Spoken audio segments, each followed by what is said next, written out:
The dinner plate didn't just crack, it pulverized against the wall, spraying shards of ceramic like shrapnel across the kitchen. 7-year-old Calla didn't even blink. She sat at the scarred oak table, her hands folded over a coloring book where she had colored the sun black. In this house, the air didn't move, it suffocated. Her parents were no longer people. They were two collapsing stars, pulling everything, the furniture, the finances, and Calla's very soul, into the crushing density of their mutual loathing. I gave you everything, her father, Silas, roared. His face was a mask of broken capillaries and jagged resentment. He loomed over the counter, his shadow stretching long and distorted across the floorboards. You gave me a cage, her mother, Elena, spat back. Her voice wasn't a scream. It was a low, vibrating hum of pure hatred that made the glass in the windows rattle in their frames. Calla felt the floor tilt. It wasn't an earthquake, it was the house itself losing its grip on reality. Ever since the divorce papers had been served, the physical world had begun to warp. The hallways felt miles long, and the ceiling seemed to descend an inch every hour. The love that once held the roof up had turned into a predatory gravity. From the corner of the room, a figure shifted. Great-grandmother Beatrice sat in her rocking chair, but she wasn't rocking. She sat perfectly still, a hand-carved wooden cane gripped in her withered hands. Beatrice was the only thing that felt solid. She was the event horizon, the boundary where the light of the past met the darkness of the present. Calla, look at me, Beatrice whispered. Her voice bypassed the shouting and the sound of breaking glass, echoing directly inside Calla's mind. Calla turned her head slowly. Her mother and father were now vibrating so violently they looked like blurred ghosts. The kitchen was dissolving. The refrigerator was stretching into a long metallic ribbon, pulled toward the center of the room where a small, flickering spark of black light had appeared. The house is hungry, Calla, Beatrice warned, her eyes flashing with an ancient, protective fire. When love turns to rot, it creates a vacuum. Your parents have opened a door that cannot be closed with words. Suddenly, the floor beneath Calla's chair vanished. She didn't fall. She floated for a terrifying second as the black spark in the center of the room expanded into a swirling vortex of shadow. Mama, Papa, Calla cried out, reaching for them, but Silas and Alina didn't reach back. They were too busy clawing at each other's throats as they were sucked toward the growing hole in the fabric of the world. Just as Calla felt the cold wind of the void pull at her hair, Beatrice's cane hooked around her waist. Not today, the old woman hissed, and not this child. With a violent heave, Beatrice pulled Calla toward her, but the kitchen door had transformed into a gaping, toothless mouth of shadow. The darkness wasn't just an absence of light. It was a physical weight. As Beatrice pulled Calla toward the corner of the room, the walls of the kitchen began to peel away like burnt paper, revealing a sky of swirling, bruised purple and static. The screaming of her parents had been replaced by a low, rhythmic thumping, the heartbeat of the house as it died. Stay behind the cane, Calla, Beatrice commanded. She stood between the girl and the expanding vortex, her frail body suddenly imbued with a terrifying strength. Silas and Alina were gone, or rather, they had become part of the storm. Calla could see their faces occasionally swirling in the debris, a flash of her father's angry eyes, a glimpse of her mother's weeping mouth, all of it caught in the gravity of their failed promises. The black hole of her childhood was no longer a metaphor, it was a literal storm of domestic wreckage. Where are they going? Calla sobbed, clutching the hem of Beatrice's heavy wool skirt. They are going where all things fueled by spite go, Beatrice replied, her eyes never leaving the center of the vortex. They are becoming the void they created, but you are made of the years before the bitterness. You are the light they forgot they had. The vortex suddenly surged. A piece of the heavy oak table flew past Calla's head, whistling like a bullet. The gravity was becoming selective, targeting anything that still held a spark of innocence. The shadows began to take the shape of hands, reaching out from the swirling center, groping for Calla's ankles. I can't hold it back much longer, Beatrice gritted her teeth, her knuckles white against the wood of her cane. This house was built on a foundation of devotion, and now that the devotion is gone, the earth wants its debt paid in full. I'm scared, Nana, Calla screamed as a shadow hand brushed against her shoe, turning the leather to gray ash instantly. Beatrice reached into her pocket and pulled out a small, tarnished brass key. She pressed it into Calla's palm, closing the girl's fingers over it with a firm crush. This is the key to the root cellar in the old garden. It is the only place the gravity cannot reach, because it was built by my father's father with a love that wasn't selfish. You must run, Calla. You must become your own center of gravity. I won't leave you. I am the anchor, Beatrice said, a sad smile touching her lips. If I move, the hole swallows everything instantly. I will stay and hold the line. Now, when I say now, you jump through the window. But there is no window. Calla cried, looking at the swirling void where the wall used to be. Look with your heart, not your eyes, Beatrice roared. Now. Calla leaped into the purple static, but as she did, a massive, shadowy arm, wearing her father's wedding ring, reached out of the vortex and snatched her out of the air. The grip around Calla's waist was cold, colder than ice, colder than the silence after a funeral. It was the shadow of her father, Cela's, but it wasn't him. It was the manifestation of his possessive rage. You aren't leaving, the shadow hissed, the voice sounding like grinding stones. If I have to stay in this dark, you stay with me. You're my blood, you're my misery. Calla struggled, her small boots kicking at the empty air. Below her, the vortex groaned, a hungry mouth waiting to digest what was left of her childhood. She looked back and saw Beatrice. The old woman was glowing, a faint, rhythmic silver light pulsing from her skin as she fought to keep the rest of the house from collapsing onto Calla.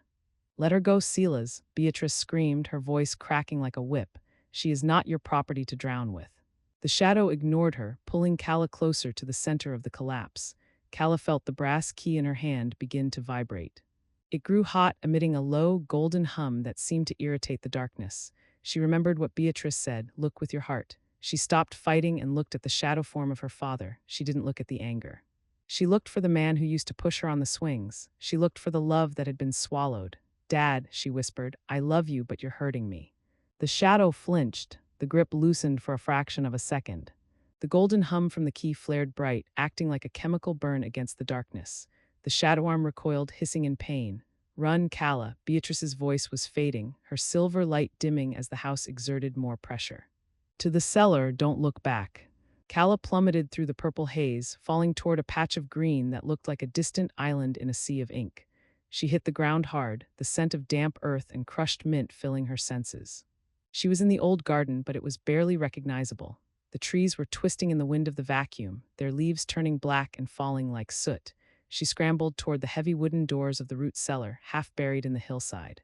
The ground beneath her was cracking, long fissures of void opening up like hungry veins. She reached the doors and jammed the brass key into the lock. It wouldn't turn. Behind her, the house, the giant Victorian structure she had grown up in, was folding in on itself, turning into a dense black sphere. And standing atop that sphere was a figure made of white-hot resentment, her mother, Elena. Her eyes were glowing like dying stars, and she was looking right at the cellar. The key won't work, Calla, her mother's voice drifted across the garden, sweet and terrifying.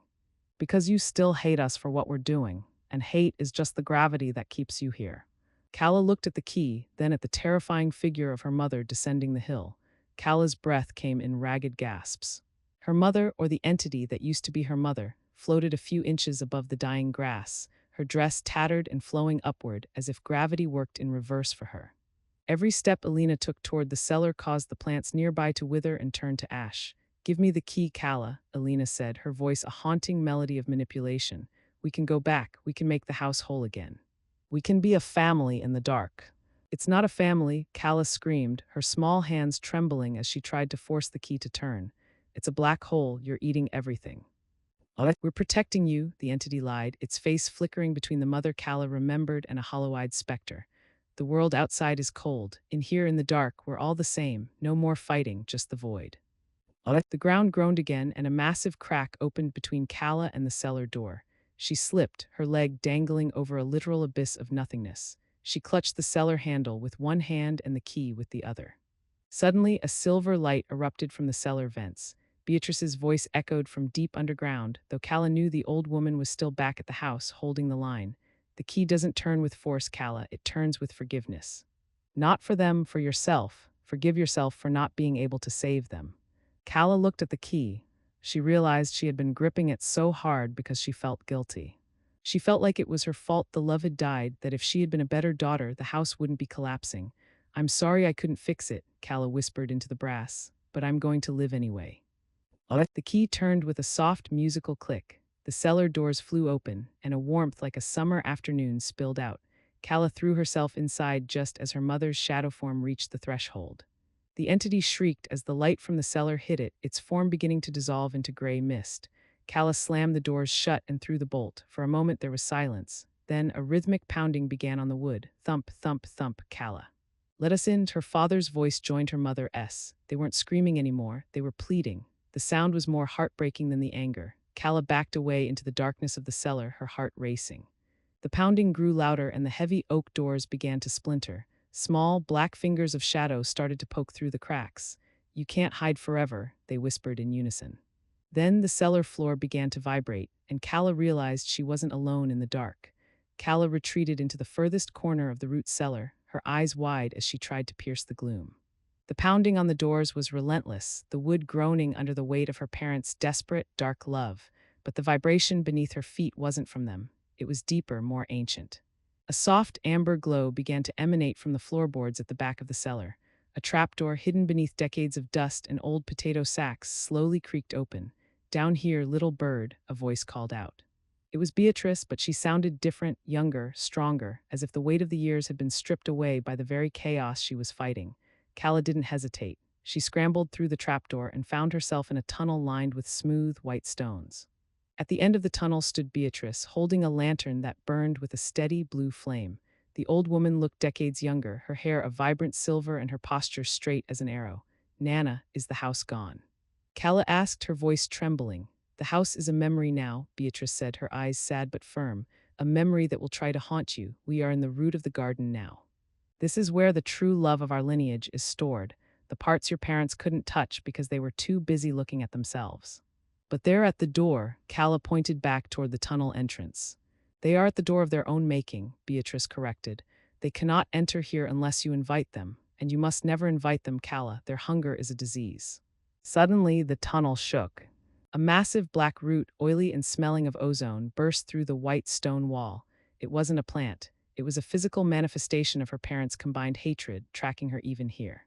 It lashed out like a whip, narrowly missing Calla's shoulder. "They've found the root," Beatrice gasped, her blue lantern flickering. "Their hatred is stronger than I realized. It's not just a divorce anymore, it's a parasite." The black root began to multiply, weaving a web across the tunnel, blocking their path forward. From the cracks in the wall, her mother's face appeared, distorted and huge. "We just want to be together, Calla. Why are you being so selfish?" "Run for the end of the tunnel," Beatrice shouted, thrusting the lantern into Calla's hands. "The light will guide you to the orchard above, but I have to stop the spread here."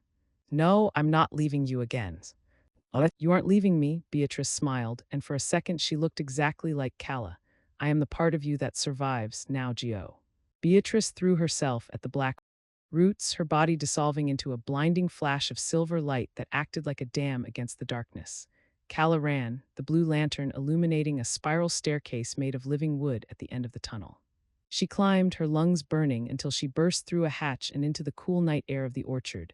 She collapsed onto the grass, gasping for air. When she looked back, the garden was gone, the cellar was gone. In their place was a vast, shimmering lake of black water, perfectly still and terrifyingly deep. Floating in the center of the lake was a single, tiny bed, her childhood bed, and sitting on it were two figures watching her. They didn't move. They didn't speak, they just waited. And then the black water began to rise, flooding the orchard, moving toward Calla's feet. The black water didn't feel like water, it felt like liquid regret. It was thick, oily, and carried a faint scent of old, unwashed laundry and stale arguments. As it touched the hem of Calla's jeans, the fabric didn't get wet, it simply turned a dull, lifeless gray. Calla scrambled back, holding the blue lantern Beatrice had given her high above her head. The light was the only thing keeping the rising tide at bay, carving out a small, circular sanctuary of safety in the darkening orchard. "You can't swim in this, Calla," a voice hissed from the shadows of the apple trees. Calla spun around, the lantern light swinging wildly. Standing between two gnarled trees was a boy who looked a few years older than her. He was dressed in clothes that looked like they belonged to a different decade, high-waisted trousers and a newsboy cap, but his eyes held a weary adult sorrow. He was holding a rusted iron bucket. "Who are you?" Calla stammered, her heart hammering against her ribs. "I'm Leo," the boy said, stepping into the edge of her light. "I'm the great-grandson of the man who planted this orchard. I've been waiting for someone to come out of that house. Most people just sink before they reach the hatch." "My grandmother, she stayed behind," Calla said, her voice breaking. She looked back at the black lake. The figures of her parents on the floating bed were drifting closer, their silent gazes fixed on her with a predatory longing. "She's an anchor now," Leo said solemnly. "She's fighting the gravity from the inside, but if you stay here, you'll just be another weight for her to carry. This lake is made of every tear shed in that house. It wants to pull you under and make you part of the silt." "What do I do?" Calla asked as the water rose to her knees. The cold was beginning to numb her legs, making it harder to move. We have to get to the high ground, Leo said, gesturing toward a steep, rocky ridge at the edge of the property. But the water isn't just rising, it's hunting. It knows what you're afraid of. As if on cue, the black water began to churn. Bubbles of dark gas broke the surface, releasing echoes of her mother's voice. Why weren't you enough to keep us together, Calla? And her father's growl, you were the only thing I ever loved and you're leaving me. The water suddenly surged, forming a massive liquid hand that reached for the blue lantern. Leo grabbed Calla's arm, his grip surprisingly strong. Don't listen to the echoes, he yelled. The water only has power if you believe it's your fault. He pulled her toward the ridge, but the ground beneath them turned to mud instantly. Calla stumbled, the lantern slipping from her fingers. It tumbled toward the black tide, its blue flame flickering dangerously close to the surface. Calla lunged for the lantern, her fingers brushing the cold glass just as it was about to be submerged. She caught the handle, but her momentum carried her face first into the black mud. The substance tried to crawl into her mouth and ears, whispering sweet, dark lies about how easy it would be to just stop fighting and let the darkness take her. Leo hauled her up, his own boots sinking deep into the mire. Keep the light up, it's the only thing the guilt can't touch. They scrambled toward the base of the ridge. The rocks here were sharp and ancient, providing a precarious grip against the rising flood. As they climbed, Calla looked back. The orchard was almost entirely submerged now. The tops of the apple trees looked like drowning hands, their branches clawing at the sky before being pulled under by the weight of the black lake. In the center of the lake, the bed had changed. It was no longer just a bed. It had grown into a twisted, wooden throne made of the house's wreckage. Her parents sat there, back to back, their forms merging into a single, two-headed shadow. They weren't just watching anymore. They were singing. The song was a wordless, mournful dirge that vibrated through the very stones Calla was climbing. It made her bones feel heavy and her mind feel clouded. Every note seemed to strip away a happy memory, her first bike ride, the taste of a summer peach, the sound of Beatrice laughing. "They'm trying to hollow you out," Leo shouted over the sound of the singing. "If you're empty, the gravity can fill you." "I'm so tired, Leo," Calla gasped, her fingers bleeding from the sharp rocks. "Maybe they're right. Maybe I should just go back." Leo stopped climbing and turned to her, his face inches from hers. "Look at the lantern, Calla. The flame isn't just light, it's a choice. Your grandmother didn't stay behind so you could become a shadow. She stayed so you could be a sun." He reached into his rusted bucket and pulled out a handful of dried seeds. He threw them into the black water below. As they hit the surface, they didn't sink. They erupted into tiny, glowing lily pads that briefly held back the dark tide. "Go to the summit," Leo urged. Calla reached the top of the ridge, but as she pulled herself over the ledge, she realized they weren't alone. Standing at the peak, silhouetted against a sky of static, was a tall, thin man wearing a suit made of divorce papers. His face was a blank, white void, save for a mouth that was stitched shut with black thread. He held out a hand, and the blue flame in Calla's lantern suddenly turned a sickly, bruised purple. The man in the paper suit didn't speak, but the rustling of his clothes sounded like 1,000 pens signing 1,000 death warrants. He was the broker, the entity that fed on the legal and emotional destruction of families. He was the one who turned a home into a black hole. "He wants the light," Leo whispered, appearing beside Calla. "He can't take it by force, so he has to make you give it to him." The broker took a step forward, and Calla felt her knees buckle. The purple light from the lantern began to leak out, coiling around her wrists like handcuffs. The memories of her parents' last fight played across the broker's paper skin like a film projection. She saw her father breaking the plate. She saw her mother's eyes turn cold. "It's too much for a child to carry," a voice echoed from the broker's chest. It sounded like a judge, impartial and cruel. "Give me the lantern. I will take the weight. I will make you forget them entirely. No love, but no pain." A perfect, quiet void. The offer was tempting. To forget the screaming, the shattered glass, and the look of disappointment on her father's face, it was the most beautiful thing Calla could imagine. She felt her grip on the lantern handle loosen. "No." Leo yelled, but the broker raised a hand, and a swarm of paper scraps flew from his sleeve, wrapping around Leo's mouth and binding his arms. Calla looked at the broker's empty face. "Will the hurting stop?" she whispered. "Forever," the broker replied. She reached out to hand him the lantern, but as her fingers moved toward his paper-thin hand, she saw the glow on her own palm, the mark Beatrice had left. It wasn't a mark of pain. It was a mark of endurance. If she gave up the light, she wasn't just giving up the pain, she was giving up Beatrice. She was giving up the possibility of ever loving anything again. "I don't want to forget," Calla said, her voice growing stronger.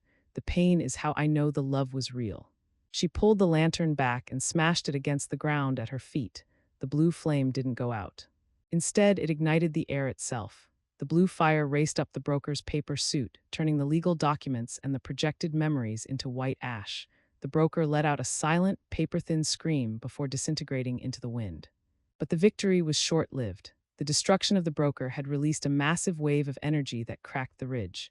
The ground beneath Calla and Leo began to tilt toward the Black Lake, which was now swirling into a giant, vertical whirlpool. "The center is calling," Leo cried, his bindings falling away as the broker vanished. The whirlpool began to suck the air out of the sky, and Calla realized the black hole was no longer just her home, it was becoming the entire world. The ridge disintegrated into a hail of stones and dust, sending Calla and Leo tumbling into the gravitational pull of the giant whirlpool. They weren't falling through the air anymore, they were falling through time.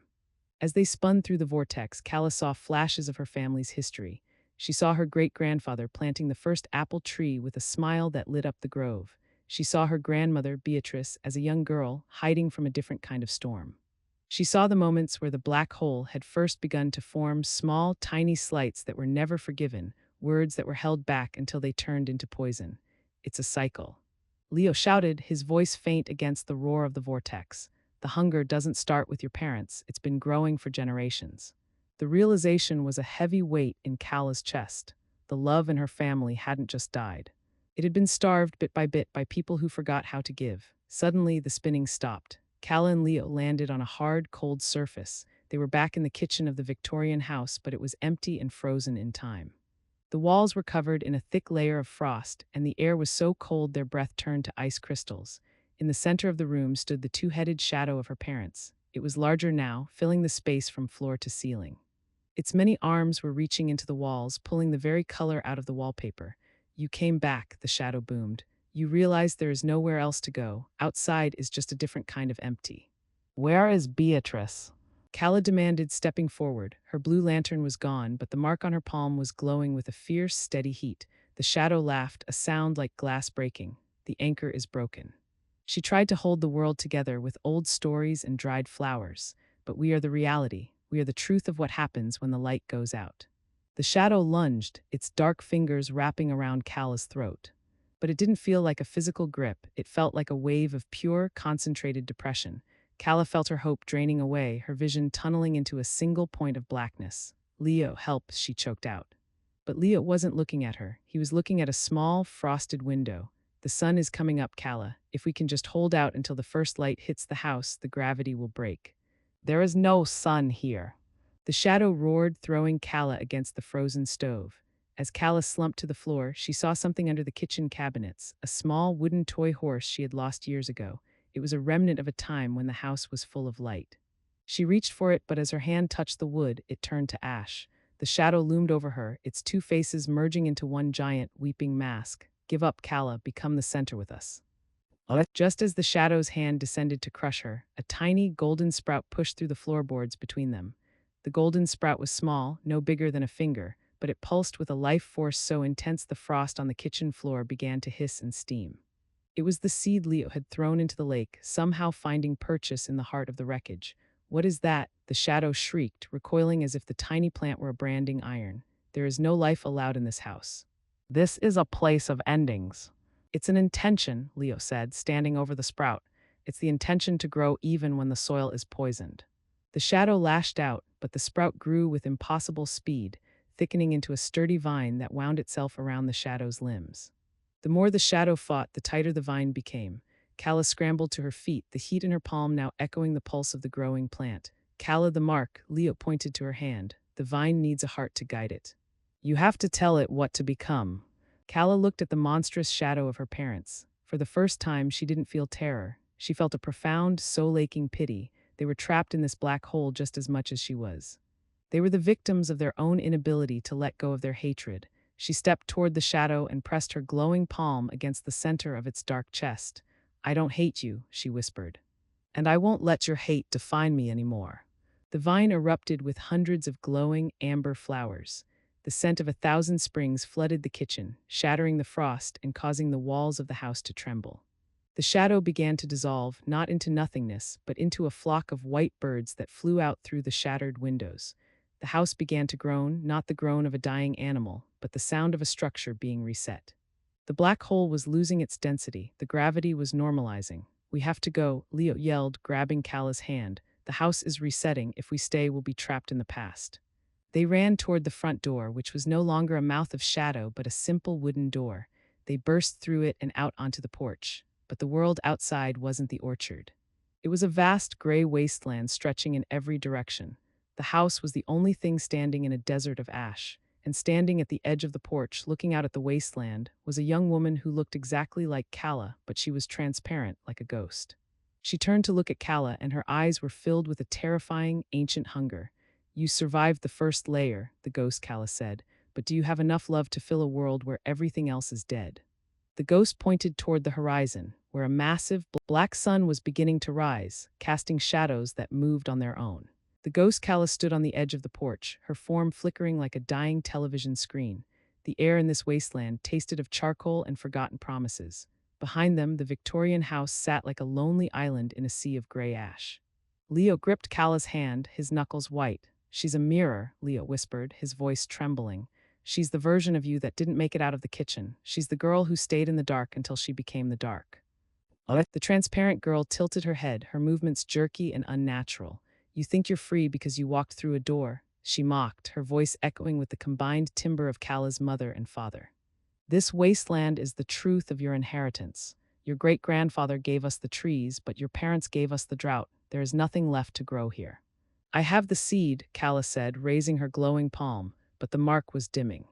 In this vast emptiness, her small spark felt insignificant.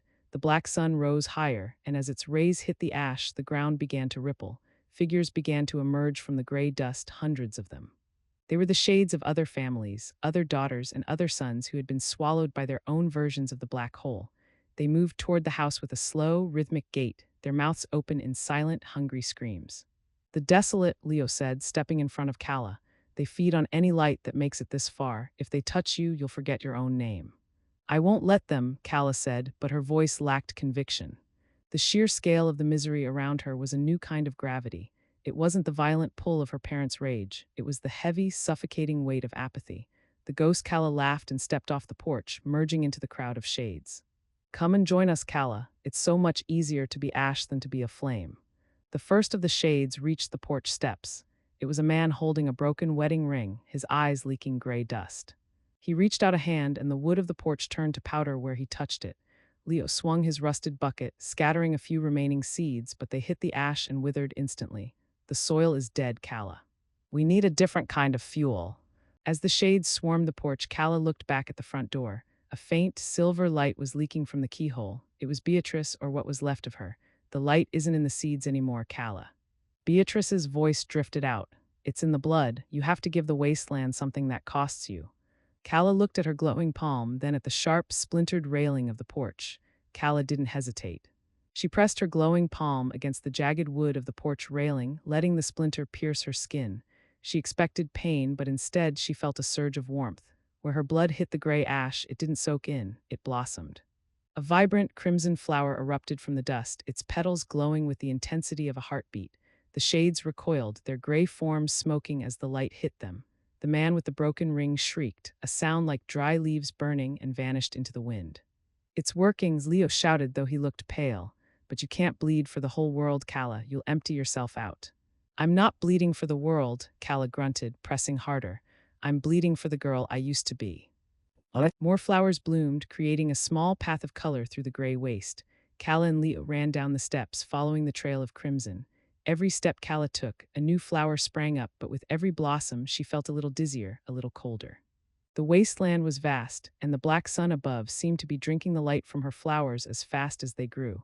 They reached the middle of the ash field when the ground suddenly heaved. A massive wall of gray dust rose before them, shaping itself into the likeness of her father's face, not the shadow version, but the man himself, looking weary and defeated. Stop, Calla, the dust father said. His voice was the sound of 1,000 sighs. Every step you take is a betrayal of us. If you leave this place, we truly cease to exist. Do you really want to be the one who kills your parents? Calla stumbled. The guilt was a physical hook in her gut, pulling her backward toward the house. I'm not killing you, you did this to yourselves. We were just human, the dust father pleaded, his features crumbling and reforming. We were broken by our parents who were broken by theirs. We are a chain, Calla. If you break the link, where do you belong? You'll be a ghost in the world above, a girl with no history. Leo grabbed her shoulder. Don't listen. He's using the great-granddaughter's debt. He's trying to make you pay for sins you didn't commit. The Dust Father reached out, his hand a swirling cloud of ash. Stay here, let the flowers die, we can just sit in the gray together. No more fighting, just peace. Calla looked at the crimson flowers behind her. They were already beginning to wilt. She looked at her hand, where the wound was beginning to heal into a scar. She felt the pull of the chain, the heavy, intergenerational weight of belonging to a tragedy. I belong to the light Nana gave me, Calla whispered. She didn't use her blood this time. She reached into her mind and found the memory of the one time her father had truly smiled at her, a birthday long ago, before the black hole grew. She took that memory and threw it at the dust wall. The memory didn't just hit the wall. It exploded like a star. For a split second, the gray wasteland was flooded with the smell of vanilla cake and the sound of a child's genuine laughter. The Dust Father disintegrated, unable to hold his form against a moment of pure, untainted joy. Run, Leo urged, pulling her forward, but the explosion of memory had caught the attention of the black sun. The massive dark orb in the sky began to pulse, and long, spindly legs of shadow descended from its center. It wasn't a sun at all. It was a cosmic parasite, the mother of vacuums, the source of every family's collapse. As the legs touched the ground, the wasteland began to fold. The horizon raced toward them like a closing book. Calla and Leo were being pinched between the gray earth and the shadow legs of the sun. It's closing the layer, Leo cried. We're going to be squashed. Where is the exit? Calla screamed, her voice lost in the thunder of the folding world. There is no exit, a voice laughed. The ghost Calla appeared again, floating effortlessly as the ground beneath her vanished. The only way out is through the center of the sun itself, but no one has the heart to go into the heart of the hunger. Calla looked up at the black sun. It was a terrifying, infinite hole of loneliness. To go into it felt like jumping into a fire to escape a flood. But the wasteland was gone. They were standing on a shrinking sliver of gray rock. Leo, give me the bucket, Calla commanded. Why? The bucket is iron, it's solid. It's a tool, Calla said, her eyes fixed on the dark sun. And I have the blue lantern's flame in my mark. She grabbed the bucket and held it out to Leo. Jump with me. If we go together, we aren't a vacuum, we're a pair. Leo looked at the encroaching shadows, then at Calla. He took her hand. I was born in the orchard to help the great-granddaughter. I'm not stopping now. They leaped off the shrinking rock, aiming straight for the center of the black sun. As they entered the darkness, the sound was deafening, a billion voices all crying out for love all at once.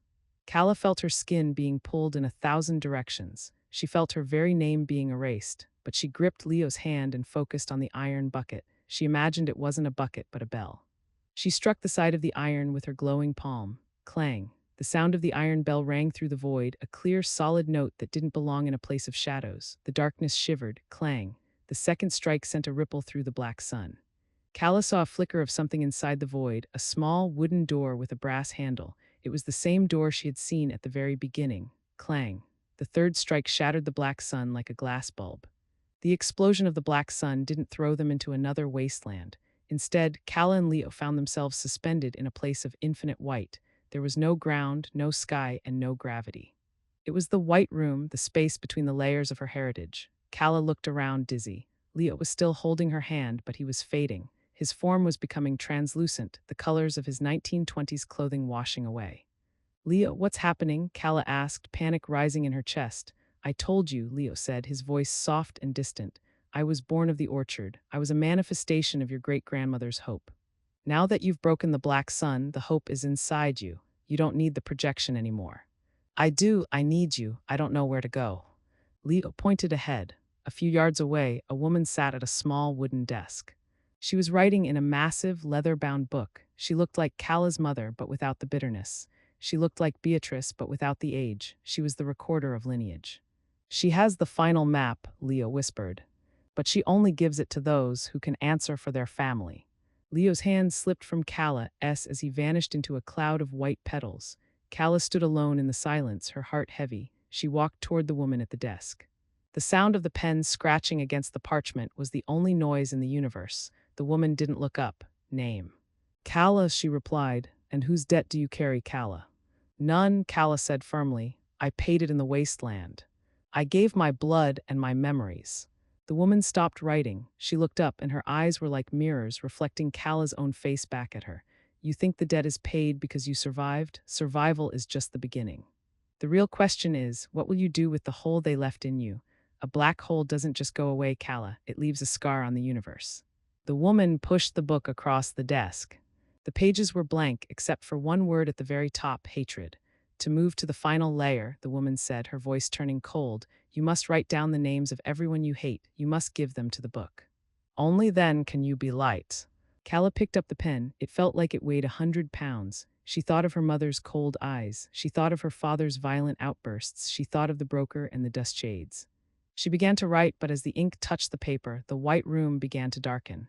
The vacuum was returning, sensing the hatred she was putting into the book. The ink on the page glowed with a sickly, oily purple. As Calla wrote her father's name, she felt a surge of his rage.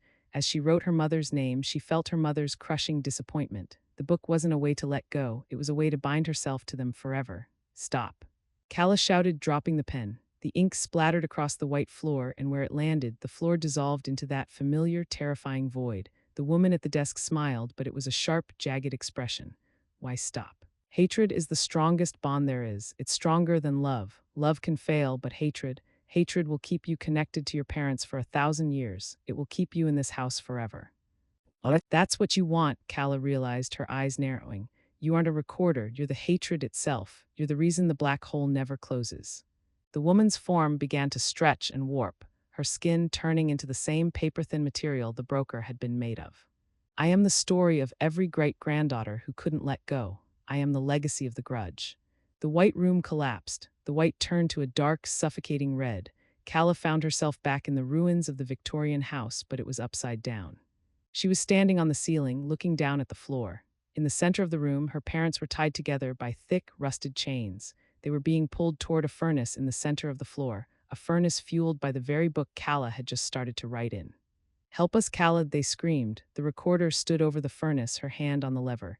If you want to save them, you have to jump into the fire with them. If you want to be free, you have to watch them burn. Which is it, Calla? Sacrifice or betrayal? Calla looked at the chains. She looked at her parents' terrified faces. She realized the trap. If she tried to save them, she would be sucked into the fire. If she let them burn, she would carry the hatred of their death forever. Both paths led back to the black hole. She looked at the glowing scar on her palm. It wasn't pulsing with heat anymore. It was glowing with a soft, steady light, the light of the blue lantern. There's a third way, Calla whispered. She didn't look at the furnace. She looked at the chains. She realized the chains weren't made of iron. They were made of the words they had said to each other during the divorce. She walked toward the fire, but she didn't jump. She reached out and grabbed the chains with her bare hands. I forgive you, she said. The recorder let out a scream that tore the sky apart.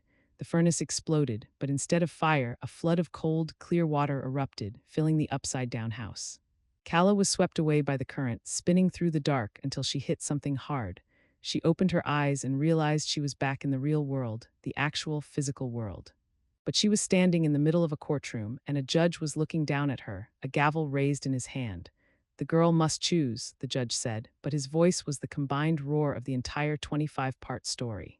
Who does she belong to? Beside her, her mother and father stood, their faces human but filled with an intense, terrifying expectation.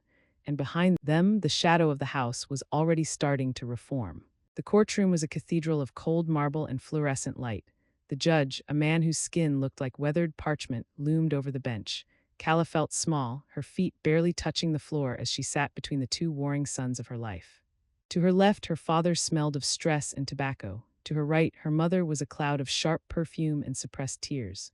The air between them was a physical pressure, a localized gravity that made it hard for Calla to draw a full breath.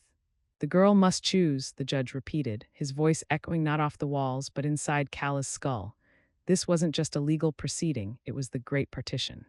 In the world of the black hole, a child was often used as a tether to reality. If she chose one, the other would vanish into the void she had just escaped. If she chose neither, she would remain in the wasteland forever. I don't want to choose, Calla whispered. Her mother leaned in, her eyes wide and pleading. Calla, think of all the nights I sat by your bed. Think of the house. I'm the one who keeps the shadows away. She's the one who brought them in. Silas barked, hitting the table with his fist. Come with me, Calla, we'll start over. A new house, no ghosts, just us. As they spoke, Calla saw the black ink from the judge's pen begin to leak off the desk. It crawled across the floor like a venomous snake moving toward her shoes. The black hole wasn't a place you could leave, it was a condition. It had followed her into this temple of logic, turning the law into a weapon of emotional consumption. Calla looked down at her palm. The scar was vibrating. She realized that the recorder from the White Room was standing behind the judge, invisible to everyone but her. The entity held the leather-bound book, waiting for Calla to speak so it could write her destiny in the ink of hatred. If you choose one, you betray the other, the invisible recorder hissed in her ear. And betrayal is the sweetest fuel of all. Calla looked at the clock on the wall. The hands weren't moving. Time had frozen at the moment of the collapse. She realized that if she made a choice based on their demands, she would be back in the kitchen, watching the plates shatter for the rest of eternity. Suddenly, the floor beneath the judge's bench cracked. A massive black root, the same one from the garden, erupted through the marble, wrapping itself around the judge's throat. The courtroom erupted in a silent chaos. The lawyers, the bailiffs, and the onlookers didn't run. They simply dissolved into gray ash, leaving Calla alone with her parents and the monster at the bench. The judge was no longer a man. He had become a conduit for the black hole, his body stretching and distorting as the black roots consumed him. The choice is a lie, Silas screamed, but his voice was losing its human quality. He was beginning to turn into the shadow version of himself again. "Give her to me," Alina shrieked, her fingers turning into long, dark talons that raked the mahogany table. The love they claimed to have for Calla was being stripped away, revealing the raw, jagged hunger underneath. They didn't want a daughter, they wanted a witness to their pain. They wanted a reason to keep hating each other. Calla stood up on her chair. "Stop it, both of you." The roots from the judge's bench lashed out, smashing the windows of the courtroom. Beyond the glass, there was no city, no street, only the infinite purple static of the void. The black hole was eating the reality of the courtroom, layer by layer. "You have to choose, Calla," the recorder screamed, now fully visible and hovering over the chaos. "The gravity demands a center. If you don't choose, the world will implode." Calla looked at her parents. They were reaching for her, their faces masks of desperation. Behind them, she saw a flicker of silver light. It was Beatrice, standing in the doorway of the courtroom. She looked exhausted, her silver radiance nearly spent. "The third way, Calla," Beatrice called out. "Remember the orchard. The trees don't belong to the ground, they belong to the sky." Calla understood. She didn't have to be the center of their gravity. She didn't have to be the weight that held their broken world together. She reached into her pocket and found the iron bucket Leo had given her. It had shrunk to the size of a thimble, but it was still heavy with the weight of solid things. She threw it at the black roots at the judge's bench. As the iron touched the shadow, there was a sound like a bell tolling. The roots recoiled, and for a second the gravity shifted. Calla felt herself being lifted toward the ceiling. "I choose myself," she yelled. The ceiling of the courtroom didn't break, it opened like a flower. But as Calla drifted toward the light, a hand made of pure, concentrated hatred reached out from the judge's mouth and grabbed her by the hair. The grip on her hair was agonizing, pulling her back toward the swirling vortex of the judge's bench. Calla looked down and saw that her father and mother had merged with the black roots. They were no longer individuals. They were a single, pulsing mass of the divorce, a multi-limbed entity of resentment that refused to let her go. "You are our history," the entity roared, its voice a cacophony of every argument they had ever had. "You carry our names. You carry our failures." Calla was suspended in midair, caught between the light of the opening ceiling and the crushing pull of the floor. She felt her neck stretching, her very being caught in a tug-of-war between freedom and heritage. "Nana. Help me," Calla cried. Beatrice stepped into the center of the courtroom, her cane glowing with a final, desperate brilliance. "I cannot pull you out, Calla. You are the only one who can cut the cord. Use the mark." Calla looked at her palm. The heart-shaped scar was pulsing red. It wasn't just a scar, it was a reservoir of all the love she had ever felt, the love that existed before the black hole, and the love she had found in herself during the journey. She realized that the entity holding her wasn't made of her parents, it was made of her attachment to their misery. She was holding on to them just as much as they were holding on to her. She was afraid that if she let go, she would be nothing. "I release you," Calla whispered, tears streaming up her face into the light. "I forgive you for being broken, but I am not your repair kit." She pressed her glowing palm against the shadow arm that held her hair. The heat was blinding. The shadow didn't burn, it evaporated. The entity let out a mournful, hollow howl as the connection was severed. Calla shot upward through the ceiling and into the clouds. But she wasn't alone. The recorder was flying beside her, the leather-bound book open. "You think you're free?" the recorder hissed, her paper skin flapping in the wind. "You've just entered the third layer, the layer of the granddaughter's ghost. You've escaped them, but you've left your soul behind in the kitchen. Look at yourself." Calla looked down at her hands. They were turning transparent. She could see the clouds through her fingers. She had escaped the gravity, but she was becoming a ghost of the girl she used to be. To be real again, the recorder laughed, you must find the one thing they stole from you, the original joy. And it's hidden in the one place you'll never go back to. The recorder pointed down. Below the clouds, Calla saw the Victorian house again, but it was small, like a dollhouse, sitting in the middle of a vast, burning forest. Calla plummeted through the clouds, the wind whistling through her translucent body. She hit the ground of the burning forest, but the flames didn't burn her. They were made of flickering orange memories, moments of warmth that had been discarded by her parents to fuel their rage. She stood before the dollhouse-sized Victorian home. It looked perfect, exactly as it had before the divorce began. The windows were lit with a warm, golden glow, and she could hear the faint sound of a piano playing inside. The original joy, Calla whispered. She knelt in the dirt and peered through the tiny front window. Inside, she saw a miniature version of herself, no more than 4 years old. The little Calla was sitting on the floor, playing with a set of wooden blocks, completely unaware of the storm that was coming. She was laughing, a pure, bell-like sound that Calla realized she hadn't heard in years. That's it, Calla said, reaching for the miniature front door. Don't touch it, a voice warned. Leo stepped out from behind a burning memory tree. He looked older now, his clothes scorched and his eyes filled with a terrifying wisdom. If you take the joy, the house will collapse for real. That little girl is the only thing keeping the black hole from consuming the entire universe. She is the bait. She's me, Leo. I have to take her back. If you take her, you become the consumer, Leo said, his voice heavy. You'll be doing exactly what your parents did. You'll be taking the light to satisfy your own hunger. The black hole doesn't care who the center is, Calla. It just needs a center. Calla froze. She looked at the little girl inside. The child was so happy, so whole. If Calla took that joy to make herself real again, she would be destroying the very thing she was trying to save. So I have to stay a ghost? Calla asked, her voice trembling. There is a fourth way, Leo said, pointing to the burning forest. The forest is made of the love they threw away. They thought it was gone, but love doesn't vanish. It just changes form. You don't need the original joy. You need to build a new joy out of the wreckage. Suddenly, the dollhouse began to shake. The black sun from the wasteland appeared in the sky above the forest, its shadow legs reaching down to grab the miniature house. The vacuum has found the source, Leo yelled. If it eats the original joy, there will be no light left anywhere. Calla looked at her transparent hands. She looked at the burning forest. She realized she didn't have much time. Calla didn't run for the house. She ran into the flames. She reached into the orange fire of the memory trees, grabbing handfuls of the burning light. It stung, but as she touched the discarded love, her hands began to solidify. She wasn't becoming the girl she used to be. She was becoming someone entirely new, a woman forged from the ashes of her childhood. Leo, help me weave it, she called out. Together they gathered the flickering memories of small kindnesses, a neighbor's smile, a teacher's encouragement, the taste of rain. They wove them into a shimmering, golden net. The black sun's shadow legs slammed into the ground around the dollhouse, creating craters of pure nothingness. The recorder hovered above, screaming in frustration. You cannot build something out of nothing. The law of the black hole is absolute.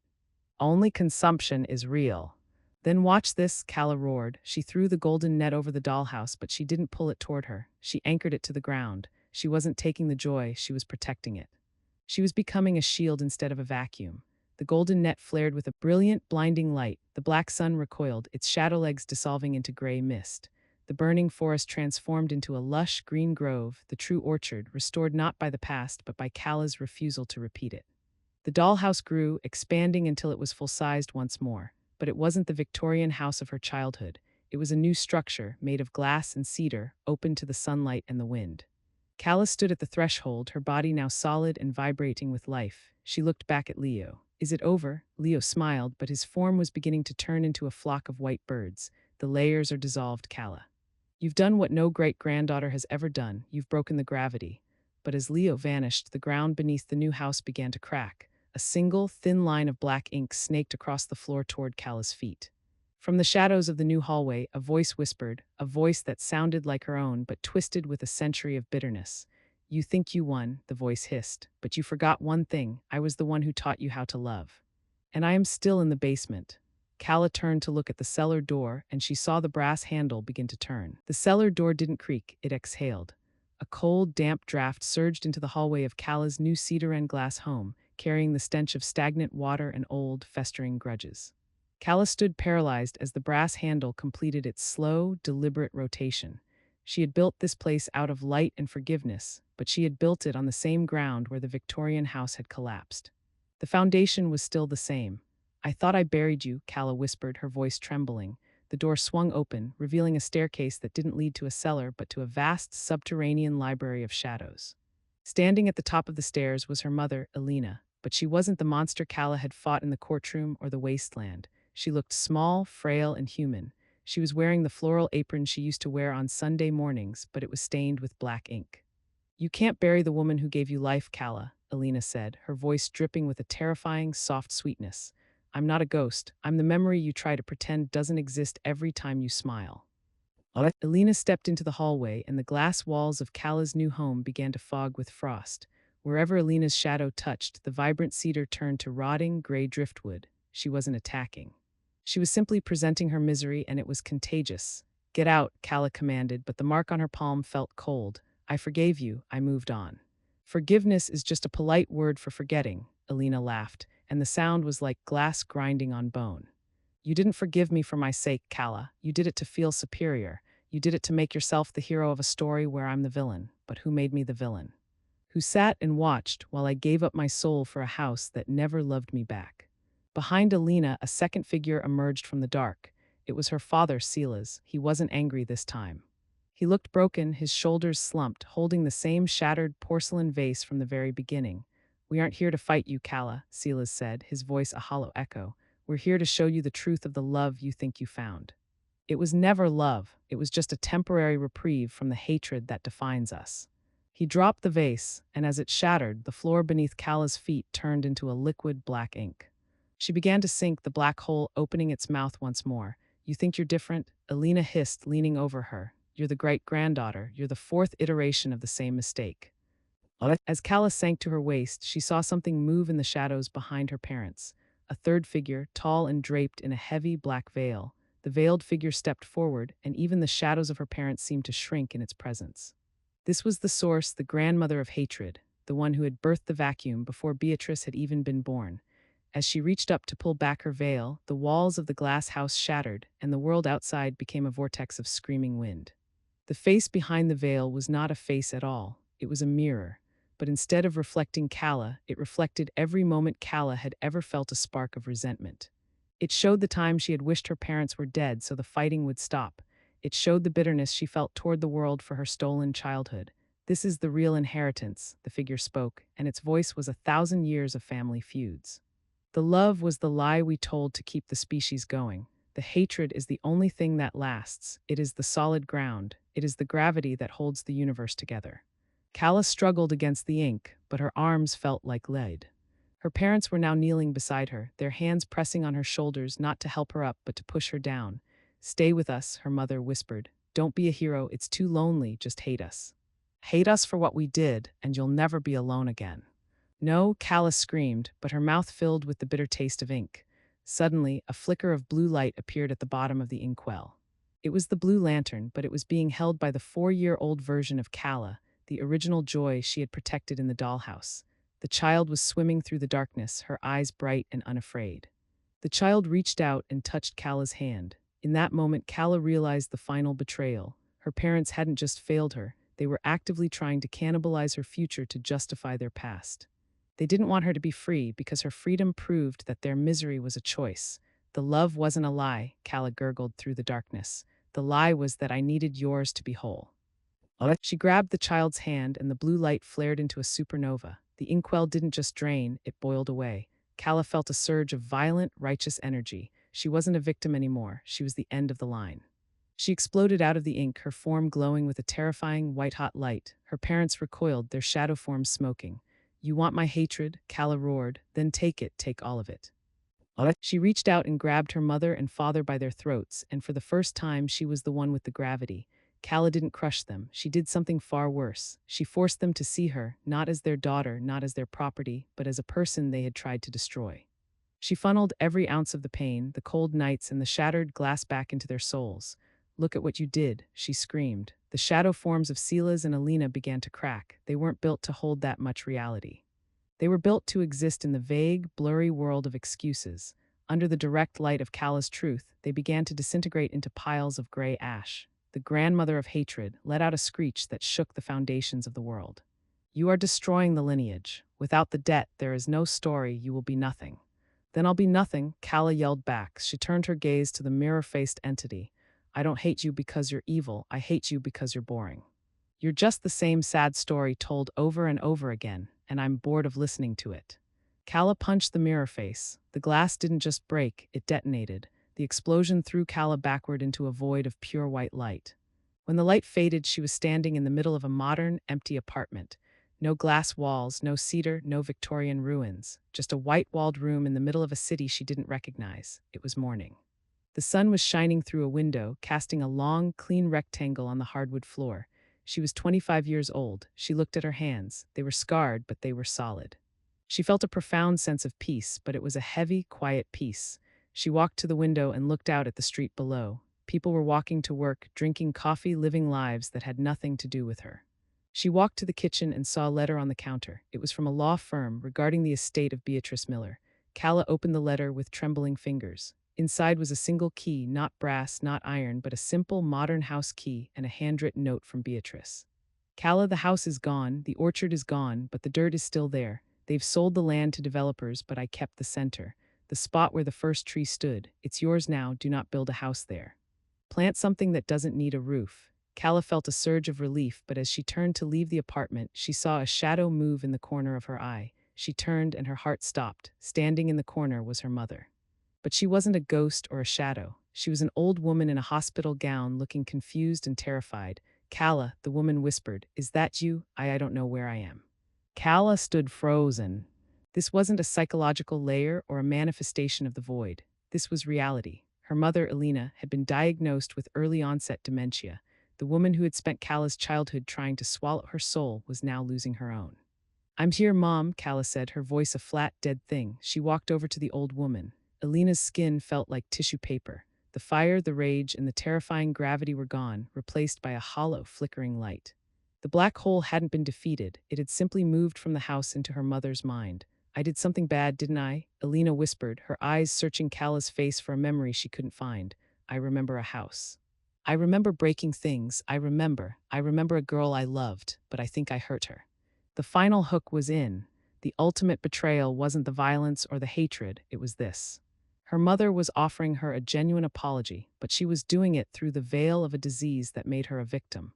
If Calla stayed and cared for her, she would be sucked back into the gravity of her mother's needs. If she left, she would be abandoning a helpless woman. You did hurt her, Calla said, her heart hardening. You hurt her every day for 20 years. I'm sorry, Elena sobbed, clutching Calla's hand. Please don't leave me in the dark. It's so big in here, it's like a hole that never ends. Calla looked at the door of her new apartment. The key Beatrice had left her was in her pocket. The sun was shining on the street outside. She had a choice. She could be the good daughter and sacrifice the rest of her life to a woman who had never sacrificed anything for her, or she could be the traitor and finally walk into the light. I can't save you, Mom, Calla said. Please. Elena shrieked, her voice suddenly regaining a flash of its old, sharp power. You owe me. I gave you life. You are my great-granddaughter. You are the one who is supposed to fix this. In that moment, Calla saw it. Even in her madness, even in her decline, her mother was still trying to use her. The love was still a hook. The need was still a weapon. Calla pulled her hand away. I don't owe you a life to replace the one you wasted. She turned and walked toward the door. As she reached for the handle, the room behind her began to change. The walls of the apartment started to peel back, revealing the purple static of the void once more. If you walk out that door, I will die, Elena screamed. Calla paused, her hand on the knob. She felt the gravity of the entire 25-part journey pulling at her heels. She opened the door, and as she stepped out, she heard a sound she would never forget, the sound of her mother's voice turning into the roar of a collapsing star. Calla didn't look back. She walked down the hallway of the apartment building, the sound of the implosion behind her muffled by the heavy fire door. When she reached the street, the air was crisp and real. There was no static, no purple sky, and no ghosts. She drove to the outskirts of the city, to the gray patch of dirt where the Victorian house had once stood. It was surrounded by a tall chain-link fence, a construction site for a new luxury condo complex. But in the very center, there was a small square of land that had been cordoned off with yellow tape. She crawled under the fence and stood on the bare earth. This was the event horizon. This was the spot where the black hole had started. She looked at the key Beatrice had left her. It wasn't for a house, it was for a small iron box buried just beneath the surface of the soil. Calla dug with her bare hands until she hit metal. She pulled the box up and opened it. Inside was a jar of seeds and a letter. The moral of the story: hatred is a seed that grows without water. It feeds on the space where love should be. If you try to fight it with more hatred, you only give it more soil. The only way to kill a black hole is to stop being its center. Let it be empty. Let it be alone. Betray the expectations of your blood, for that is the only way to save your soul. Calla realized the truth. The theme of her life wasn't love, it was the betrayal of hatred. She had to betray her parents' need for her to be their victim. She had to hate the cycle enough to break it, even if it meant being hateful in their eyes. She took the seeds from the jar. They were simple apple seeds, descendants of the first trees. She planted them in the gray dirt. I'm not the great-granddaughter of a tragedy, Calla said to the empty air. I'm the first ancestor of something new. She stood up and walked away from the site. She didn't look back at the hole, and for the first time in 25 years, she didn't feel the pull of the gravity. As she reached her car, she saw a small girl standing by the fence. The girl looked like Calla had at 7 years old. She was holding a coloring book. Is the house gone? The girl asked. Calla knelt down and looked the child in the eye. The house is gone, and it's okay to be happy that it's gone. The girl smiled, and as she did, she dissolved into 1,000 white petals that were caught by the wind and carried over the fence, landing on the gray dirt. Calla got into her car and drove away. In her rearview mirror, she saw the first green sprout pushing through the gray earth.